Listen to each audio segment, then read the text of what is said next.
সরকার পালিয়েছে, মিশরের সরকার পালিয়েছে, লিবিয়ার সরকার পালানোর পথ খুঁজছে। এই সরকার পালানোর পথে খুঁজে পাবে না মাননীয় স্পিকার। এই সরকারের দুর্নীতি, ডাকাতি, দুঃশাসনের বিচার এই বাংলার মাটিতে হবেই হবে, হতেই হবে। মাননীয় স্পিকার, আজকে আমাদের নেত্রী যেখানে যাচ্ছেন সেখানে জনতার ঢল নামছে। এদেশের মানুষ ঘোষণা করছে বাংলাদেশের আগামী দিন বেগম খালেদা জিয়ার। এদেশের শোষিত, নির্যাতিত, নিপীড়িত মানুষের কণ্ঠে উচ্চারিত হচ্ছে খালেদা জিয়ার বাংলাদেশ, শেখ হাসিনার সময় শেষ। আজকে এখানে বলতে চাই, হুঁশিয়ার, লঙ্ঘিত হবে রাত্রি নিশীথে মন্ত্রীরা হুঁশিয়ার। খোদা হাফেজ, বাংলাদেশ জিন্দাবাদ।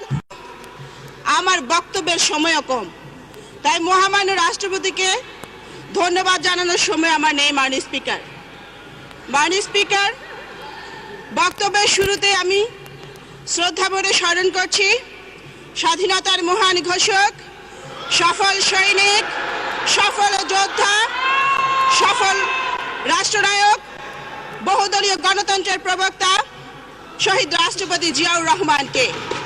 মাননীয় স্পিকার, আমরা দেখছি বিদেশ থেকে ওই সাদা চামড়ার একজন সাংবাদিককে ভাড়া করে এনে এই আষাঢ়ে গল্প তৈরি করার চেষ্টা করছে এই সরকার। মাননীয় স্পিকার, প্রধান বিচারপতি খায়রুল হক শেখ মুজিবের চেয়েও বড় আওয়ামী লীগার। উনি যখন বিচারপতি ছিলেন, প্রধান বিচারপতি হবার জন্য উনি একটি রায় দিয়েছিলেন শহীদ জিয়াকে স্বাধীনতার ঘোষক বলা যাবে না। খায়রুল হকের, আওয়ামী লীগ নেতা খায়রুল হকের এই আওয়ামী লীগ মার্কা রায় আমরা মানি না, এদেশের মানুষ মানে না। আইন প্রতিমন্ত্রী কিছুক্ষণ আগে উনি বক্তব্য দিয়েছেন, উনার বক্তব্য শুনে মনে হয়েছে উনার চিকিৎসা প্রয়োজন। ওই আইন প্রতিমন্ত্রী কিছুদিন আগে বলেছেন যারা শহীদ জিয়াকে স্বাধীনতার ঘোষক বলবে উনি নাকি শাস্তিমূলক ব্যবস্থা নেবেন। কি ব্যবস্থা নেবেন? গ্রেপ্তার করবেন, নির্যাতন করবেন? আমরা ভয় পাই না। ওই ফাঁসির মঞ্চে গিয়েও আমরা বলবো শহীদ জিয়া স্বাধীনতার ঘোষক, শহীদ জিয়া স্বাধীনতার ঘোষক, শহীদ জিয়াই স্বাধীনতার ঘোষক। মাননীয় স্পিকার, এই সরকার গণতন্ত্রের লেবাসে একটি স্বৈরাচার। এই সরকারের 3 গুণ: ইফটিজিং, দর্শন, মানুষ খুন। এই সরকারের নেতা কর্মীরা ইফটিজিং করছে মেয়েদের সাথে, আর সরকার ইফটিজিং করছে জনগণের সাথে। কিছুদিন আগে এই সরকারের প্রধানমন্ত্রী বলেছেন এদেশের মানুষ নাকি 4 বেলা খাচ্ছে। কথাটি অসত্য। অবশ্য খাচ্ছে। আওয়ামী লীগের নেতা কর্মীদের ক্ষুধা এত বেশি বেড়ে গেছে তারা 4 বেলা না 8 বেলাই খাচ্ছে। মাননীয় স্পিকার, মাননীয় স্পিকার, মহামান্য রাষ্ট্রপতি যখন ভাষণ দিচ্ছিলেন আপনি কি লক্ষ্য করেছিলেন মহাজোটের একজন শরিক নেতার মন খুব খারাপ ছিল? পত্রিকায় দেখেছি উনার হৃদয়ে নাকি রক্তক্ষরণ চলছে, বুকে বড় ব্যথা। 26 মাস হইয়া গেল, কেউ কথা রাখেনি। রাষ্ট্রপতি বানানো তো দূরের কথা, চকিদারও বানাইলো না এই সরকার। আর আমাদের এমপি মমতাজের কণ্ঠে কণ্ঠ মিলিয়ে উনিও গান গাইলেন, আমার বুকটা ফাইটটা যায়, আমার চোখের সামনে দিয়া জিল্লুর রহমান পতাকা উড়াইয়া চইলা যায়, আমার বুকটা ফাইটটা যায়। মাননীয় স্পিকার, আমি সেই দিকে যেতে চাই না।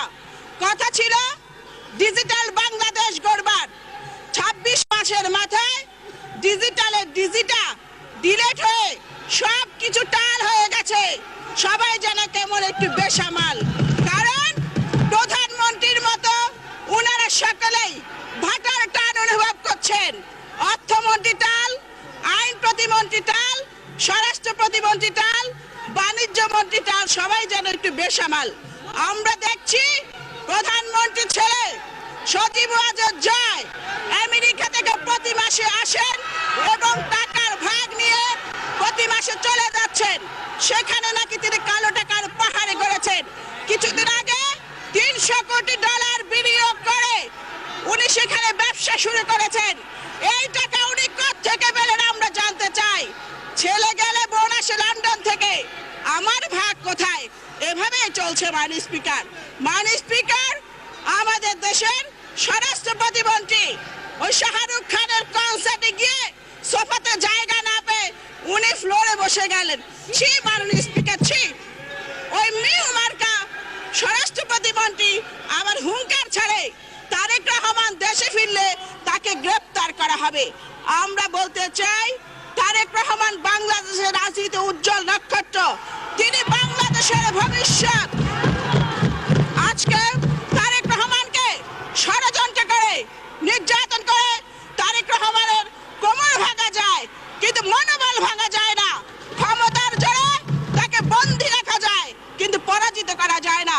তিনি আজকে অসুস্থ, সুস্থ হবার সাথে সাথে তিনি বাংলার মাটিতে ফিরবেন। কোনো বাধা, কোনো হুমকি, কোনো মামলা তারেক রহমানের দেশে ফিরে আসাকে ঠেকাতে পারবে না ইনশাআল্লাহ। তিনি যেদিন বাংলার মাটিতে ফিরবেন সেদিন ওই জিয়া বিমানবন্দরে লক্ষ কোটি মানুষ তাকে বরণ করতে যাবে। যেই হাত দিয়ে গ্রেপ্তার করতে যাবেন সেই হাত ফেরত আসবে না, সেই কালো হাত সেখানে ভেঙে গুড়িয়ে দেওয়া হবে। মাননীয় স্পিকার, আমাদের অর্থমন্ত্রী উনি শেয়ার বাজারে বিনিয়োগকারীদের বললেন ফটকাবাজ। এই সরকার শেয়ার বাজারে সাধারণ মানুষের টাকা লুট করেছে। জনাব হাবিবুর রহমান বলেছেন দেশ আজ বাজিকারের হাতে, আর শেয়ার বাজারে স্লোগান উঠেছে শেখ হাসিনা বাজিগার, সবাই মিলে তারে ধর। আর আমাদের প্রধানমন্ত্রী বললেন উনি শেয়ার বাজার বুঝেন না। এটি বলে পার পাওয়া যাবে না মাননীয় প্রধানমন্ত্রী, আপনাকে শেয়ার বাজার বুঝতে হবে।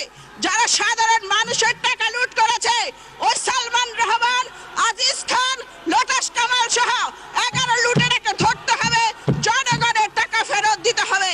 মাননীয় স্পিকার, এই সরকার শেখ মুজিবের দেশি বিদেশি নাতি পুতি খন্তির নিরাপত্তা আইন পাশ করেছে, জনগণের নিরাপত্তার কোনো খবর নাই।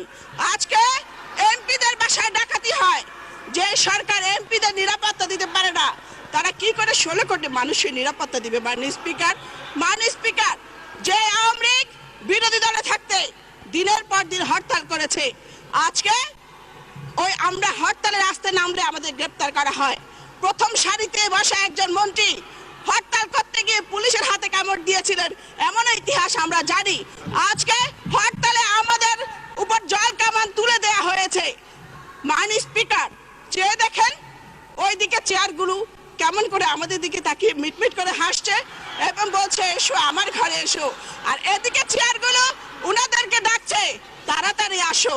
তাই বলতে চাই, ওখানে বসে যে আঘাত আপনারা আমাদের করছেন, আগামীতে এখানে আসলে সেই আঘাত কতটুকু সহ্য করতে পারবেন আমরা জানি না। আরিয়াল বিনে আব্বার নামে বিমানবন্দর করতে গিয়েছিলেন, পাবলিক বুড়ো আঙ্গুল দেখিয়ে দিয়েছে। মাননীয় স্পিকার, গতকালকে একজন মন্ত্রী আমাদের নেতা সম্পর্কে কটূক্তি করেছে। আমরা বলতে চাই, এতদিন আমরা ছিলাম না, আমরা এখন সংসদে এসেছি। কেউ যদি আমাদের নেতা নেত্রী সম্পর্কে কটূক্তি করে ও জিহ্বা কেটে টুকরা টুকরা করে আমরা গাছের আগায় ঝুলিয়ে দেব। মাননীয় স্পিকার, ক্ষমতার জোরে, গায়ের জোরে এই সরকার অনেক পাপের বোঝা ভারী করে ফেলেছে। মাননীয় প্রধানমন্ত্রী, আপনি যেভাবে আমাদের নেত্রীকে বাড়ি ছাড়া করেছেন, এদেশের মানুষ আপনাকে সেভাবে ক্ষমতা ছাড়া করবে। নেত্রী জায়গা বাংলাদেশে হয়েছে, কিন্তু আপনার জায়গা বাংলাদেশে হবে না। আপনি আগুন নিয়ে খেলা শুরু করেছেন, আগুন দেখেছেন, আগুনের তীব্রতা দেখেননি। যে আগুন নিয়ে আপনি খেলছেন সেই আগুনের লেলিহান শিখা আপনাকে গ্রাস করবে। বিদেশি কোন প্রভু আপনাকে রক্ষা করতে পারবে না। জনতার রুদ্ররোল ভয়ঙ্কর, দেখেছেন না? তিউনিসিয়া সরকার পালিয়েছে, মিশরের সরকার পালিয়েছে, লিবিয়ার সরকার পালানোর পথ খুঁজছে। এই সরকার পালানোর পথ খুঁজে পাবে না। মাননীয় স্পিকার, এই সরকারের দুর্নীতি, ডাকাতি, দুঃশাসনের বিচার এই বাংলার মাটিতে হবেই হবে, হতেই হবে। মাননীয় স্পিকার, আজকে আমাদের নেত্রী যেখানে যাচ্ছেন সেখানে জনতার ঢল নামছে। এদেশের মানুষ ঘোষণা করছে বাংলাদেশের আগামী দিন বেগম খালেদা জিয়ার। এদেশের শোষিত, নির্যাতিত, নিপীড়িত মানুষের কণ্ঠে উচ্চারিত হচ্ছে খালেদা জিয়ার বাংলাদেশ, শেখ হাসিনার সময় শেষ। আজকে এখানে বলতে চাই, হুঁশিয়ার, লঙ্ঘিত হবে রাত্রি নিশীথে